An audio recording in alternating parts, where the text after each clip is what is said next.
Hello students, I am Manoj sir from learning point.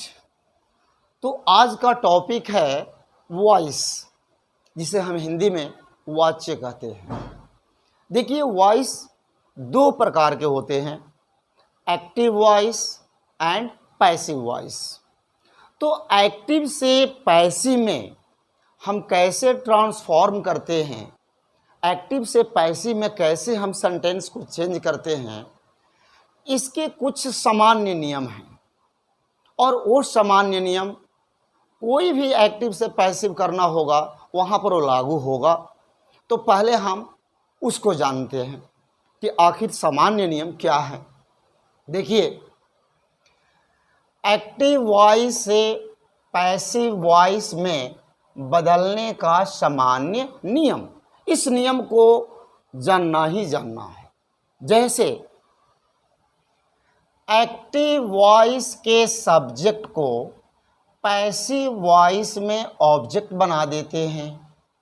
दूसरा, active voice के object को passive voice में subject बना देते हैं। और तीसरा पॉइंट है, वर्ब के पैसिव वॉइस में वर्ब के थर्ड फॉर्म का प्रयोग किया जाता है, यानी पास्ट पार्टिसिपल का प्रयोग किया जाता है। ये तीनों अहम है, इन तीनों नियम को आपको भूलना नहीं है। और देखिए, वर्ब के थर्ड फॉर्म से पहले चौथा जो पॉइंट है, वर्ब थ्री यानी वर्ब के थर्ड फॉर्म के पहले is, are, am, was, were, been, being का प्रयोग किया जाता है। तो ये तो आपका हो गया सामान्य नियम, इतना आपको जानना ही जानना है। अभी देखिए, मैंने कुछ यहाँ ये भी समझाने का प्रयास किया है। देखिए, एक्टिव वॉइस और नीचे है पैसिव वॉइस। जब हम एक्टिव से पैसिव में चेंज करेंगे, ट्रांसफॉर्म करेंगे, तो देखिए सामान्य रूप से कोई भी सेंटेंस जो होता है, पहले सब्जेक्ट, फिर वर्ब, फिर ऑब्जेक्ट, सब्जेक्ट, वर्ब, ऑब्जेक्ट। अब ये जो सब्जेक्ट वर्ब ऑब्जेक्ट है, ये एक्टिव सेंटेंस का है, इसको हमें पैसिव में चेंज करना है। जब इसको हम पैसिव में चेंज करेंगे तो जो ये सब्जेक्ट देख रहे हैं, इसको हम पैसिव वॉइस में ऑब्जेक्ट बना देंगे। हमने यहाँ पर ओ लिखा है, ऑब्जेक्ट बना देंगे।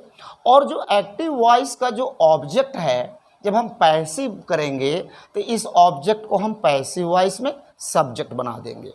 और जो पैसिव वॉइस में सब्जेक्ट होगा, उसी सब्जेक्ट के पर्सन तथा नंबर के अनुसार helping verb is, are, am, was, were, been, being आदि का प्रयोग करते हैं।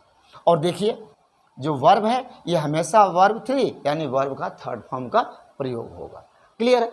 तो देखिए, आप जैसा कि जानते हैं कि तीन टेंस हैं, तीनों टेंस के चार चार पार्ट होते हैं, और तो टोटल हो जाते हैं 12 पार्ट्स, यानी 12 टेंस हो जाते हैं। लेकिन पैसिव वॉइस में 12 में ओनली आपको 8 टेंस के ही बारे में पढ़ना है, यानी 8 टेंस के बारे में ही पढ़ना है। अब तीनों टेंस के जो परफेक्ट कॉन्टिन्यूअस हैं वो बाहर निकल जाएंगे, क्योंकि उनका पैसिव वॉइस नहीं बनता है। जैसे present perfect continuous, past perfect continuous, future perfect continuous, इन तीनों टेंस का पैसिव वॉइस नहीं बनता। तो तीन ऐसे निकल गए। और फ्यूचर कॉन्टिन्यूअस का भी पैसिव वॉइस नहीं बनता। तो कितने बचे टोटल बच्चे 8। तो हम 8 टेंसेज जो हैं उनको मैं क्रम से आपको बताने जा रहा हूँ। पहले मैं आपको बताऊँगा प्रेजेंट इंडेफिनिट और पास्ट इंडेफिनिट। ओके, अब देखिए, मान लीजिए कि आपका जो एक्टिव वॉइस का सेंटेंस है वो प्रेजेंट इंडेफिनिट में है, इसको हम सिंपल प्रेजेंट भी कहते हैं। तो बस आप इसका स्ट्रक्चर देखते चलिए, पूरे स्ट्रक्चर पर आपको रख देना है। देखिए, प्रेजेंट इंडेफिनिट का जो भी एक्टिव सेंटेंस होगा, उसको जब पैसिव बनाएंगे तो उसका स्ट्रक्चर होगा, पैसिव वॉइस में क्या करेंगे, पहले सब्जेक्ट को लिखेंगे, फिर सब्जेक्ट के हिसाब से इज, आर, एम का प्रयोग करेंगे, फिर वर्ब थ्री यानी वर्ब का थर्ड फॉर्म का प्रयोग करेंगे, उसके बाद बाई का प्रयोग करते हैं और अंत में ऑब्जेक्ट को लिखेंगे। देखिए, पहला एग्जाम्पल है ही प्लेज क्रिकेट, वह क्रिकेट खेलता है। इस सेंटेंस में क्रिकेट जो है ऑब्जेक्ट है। जब इसका पैसिव में हम बनाएंगे तो ये क्रिकेट पैसिव वॉइस का सब्जेक्ट बन जाएगा। ठीक है, क्रिकेट जो है ये पैसिव वॉइस में सब्जेक्ट बन जाएगा और क्रिकेट जो है सिंगुलर नंबर में आता है, इसलिए इसके साथ सिंगुलर वर्ब इज का प्रयोग होगा। यानी इन तीन में से किसको लेना है? सिंगुलर यानी इज को लेना है। फिर उसके बाद क्या है, देखिए वर्ब का थर्ड फॉर्म यानी प्ले का थर्ड फॉर्म हो जाएगा। उसके बाद देखिए बाई का प्रयोग किया गया है और ऑब्जेक्ट यानी जो सब्जेक्ट ही है ये पैसिव में ऑब्जेक्ट हिम हो जाएगा। यही चीज मैंने आपको पहले भी समझाया था। अब दूसरा एग्जाम्पल है आई ईट मैंगो, मैं आम खाता हूँ। इस सेंटेंस में आई सब्जेक्ट है, ईट वर्ब है, मैंगो ऑब्जेक्ट है। तो इस एक्टिव वॉइस को जब पैसिव में करेंगे तो एक्टिव वॉइस के ऑब्जेक्ट को क्या करते हैं? पैसिव में सब्जेक्ट बना देते हैं। यानी मैंगो पैसिव वॉइस का सब्जेक्ट होगा। मैंगो भी सिंगुलर है, इसलिए हम यहाँ से इज को यानी कि सिंगुलर सब्जेक्ट के साथ सिंगुलर वर्ब को रखेंगे।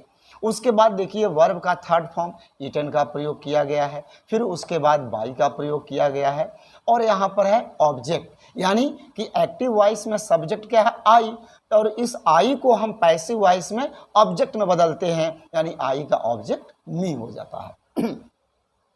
अगला एग्जाम्पल है Ram buys the toys, Ram खिलौने खरीदता है।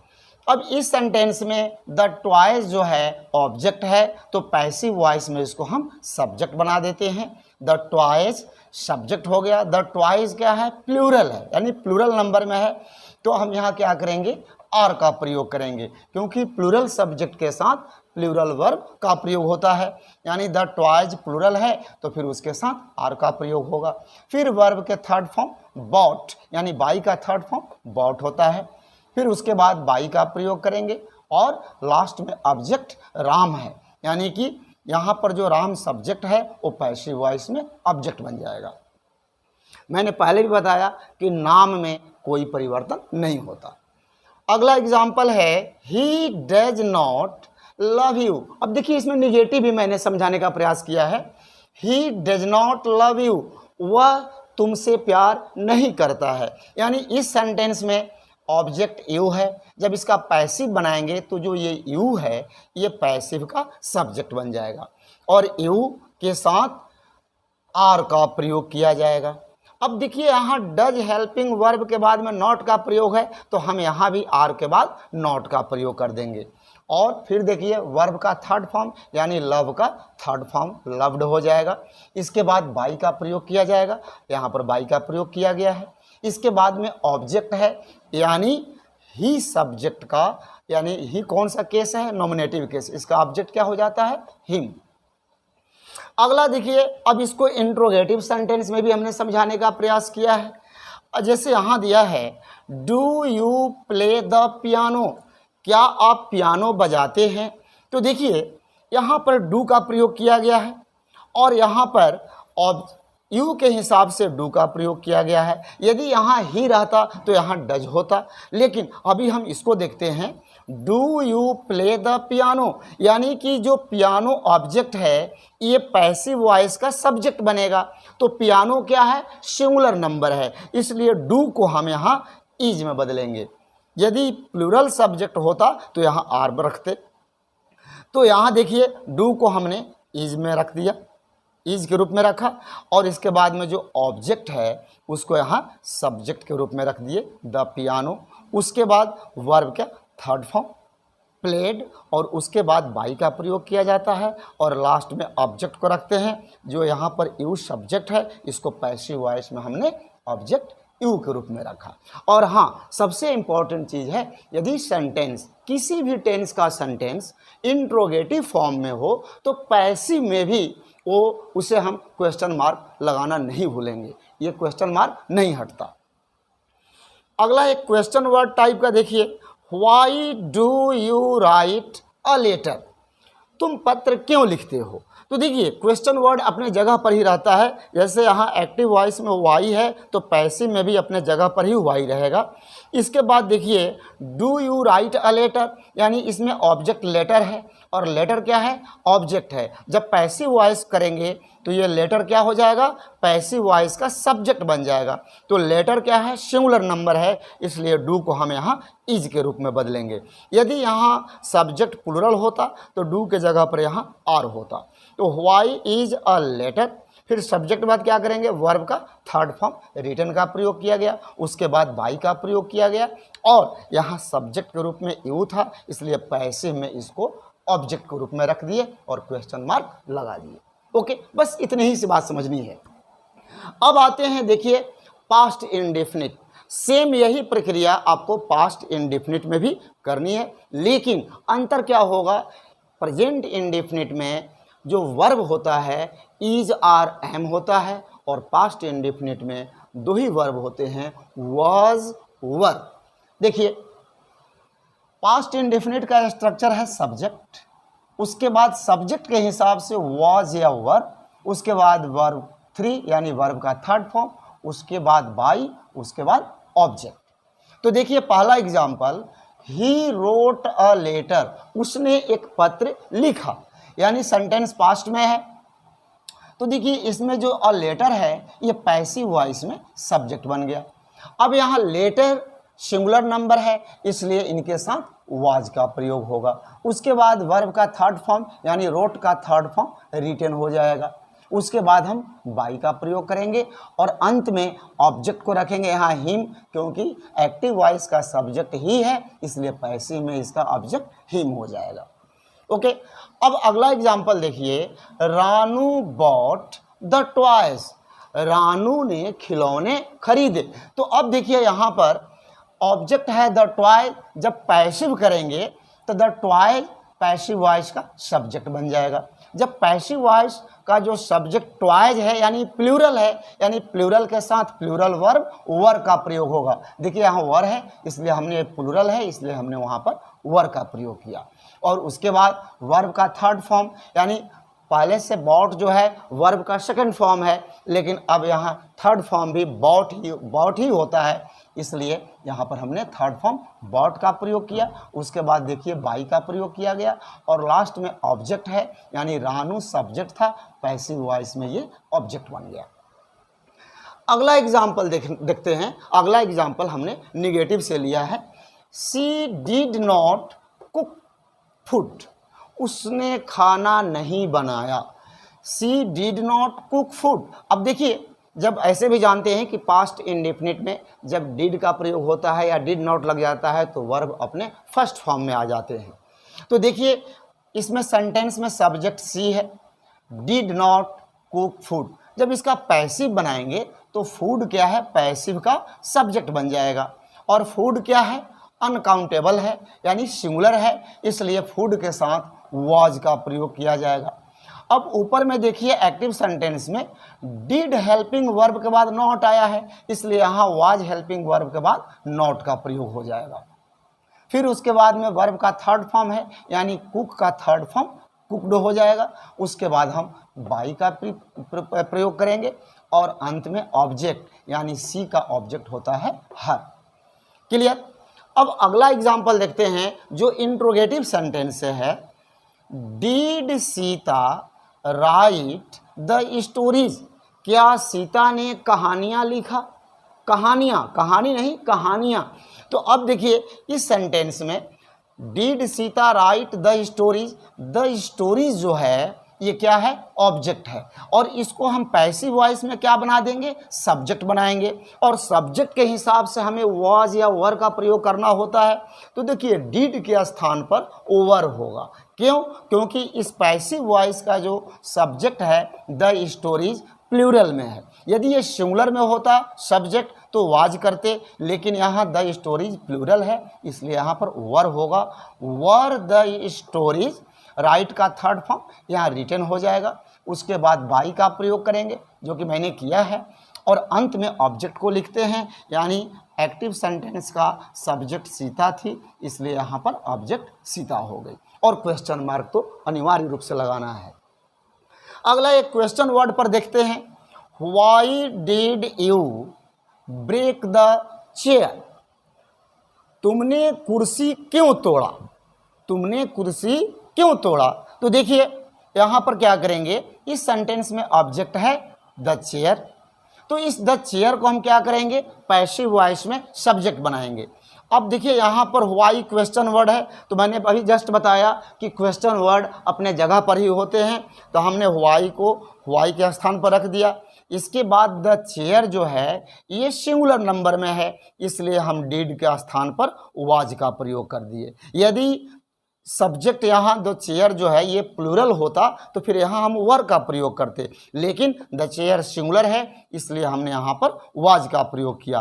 तो फिर वाई वाज द चेयर, इसके बाद में ब्रेक का थर्ड फॉर्म ब्रोकन का प्रयोग किया गया, उसके बाद प्रीपोजिशन बाई का प्रयोग किया जाता है, और अंत में ऑब्जेक्ट को, जो कि यू जो है एक्टिव वॉइस का सब्जेक्ट है, ये पैसिव वॉइस में ऑब्जेक्ट हो जाएगा। क्यों, आप जानते हैं मैंने केस में बताया है कि यू जो है उसका ऑब्जेक्ट यू ही होता है।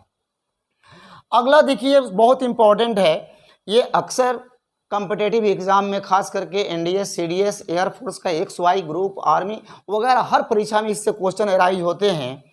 Who wrote the Ramayan? Ramayan किसने लिखा?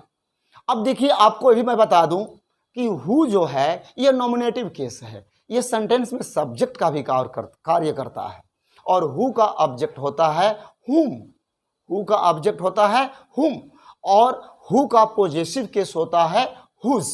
तो इसमें थोड़ा सा इसमें हट कर आपको बताएंगे, यदि हम हु को लास्ट में जो पैसिव वॉइस में बाई का प्रयोग करते हैं तो हु वाले सेंटेंस के साथ स्पेशली ऐसा होता है कि हम हु को पहले ही हुम में बदल देते हैं, और हुम के पहले यानी ऑब्जेक्ट के पहले हमेशा बाई का प्रयोग होता है। किसी भी सेंटेंस में देखिए ऑब्जेक्ट के पहले बाई का प्रयोग हुआ है, यहाँ पर हिम ऑब्जेक्ट था, बाई पहले आया, रानू ऑब्जेक्ट था, बाई पहले आया, हर ऑब्जेक्ट था, बाई पहले आया, सीता ऑब्जेक्ट था, बाई पहले आया, यहाँ भी बाई पहले आया। तो हमेशा पैसिव वॉइस में ऑब्जेक्ट के पहले बाई का प्रयोग होता है, और इसीलिए मैंने कहा कि हु का ऑब्जेक्ट होता है हुम, और हुम के पहले हमने बाई का प्रयोग किया, क्योंकि हु का ऑब्जेक्ट पर इस थोड़ा हटकर होता है, इसलिए बाई हुम का प्रयोग हम पहले कर देंगे। अब देखेंगे कि सेंटेंस पास्ट में है और सिंगुलर नंबर में है, जैसे कि रामायण है, तो यहाँ पर हम वाज का प्रयोग करेंगे। यदि हमारा सब्जेक्ट जहाँ पर रामायण है ये प्लूरल में होता तो फिर यहाँ पर वर का प्रयोग करते, तो बाई हुम वाज द रामायण, यानी रामायण अपने ऑब्जेक्ट को सब्जेक्ट में बदल देंगे, और लास्ट में वर्ब का थर्ड फॉर्म का प्रयोग करेंगे। रोट का हम थर्ड फॉर्म रिटन के रूप में प्रयोग किए, और अंत में क्वेश्चन मार्क बिल्कुल लगाना है। तो इस तरह से आपको स्ट्रक्चर यदि समझ जाते हैं तो एक्टिव से पैसिव करना आपके लिए बच्चों का खेल होगा। इसमें कोई प्रॉब्लम नहीं, कोई कन्फ्यूजन नहीं, मैंने बहुत सरल और सिंपल तरीका से बताया है। ठीक है, तो आपको वीडियो पसंद आए होंगे तो आप वीडियो को लाइक ज़रूर करना, ज़्यादा से ज़्यादा इसको शेयर करेंगे, और जो अभी तक से सब्सक्राइब नहीं किए हैं वो सब्सक्राइब ज़रूर करेंगे। और कल हम नए वीडियो के साथ मिलेंगे, तब तक के लिए जय हिंद।